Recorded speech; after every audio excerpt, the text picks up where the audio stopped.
Hvis du bare prøver at skræmme din næse. Der er et monster over i skabet.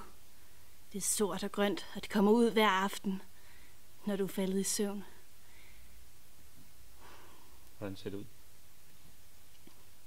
Det har store tænder, spidse tænder. Det bare venter på at sætte tænderne i dig. Og den kan lugte dig. Den kan lugte blodet, løber rundt i din krop.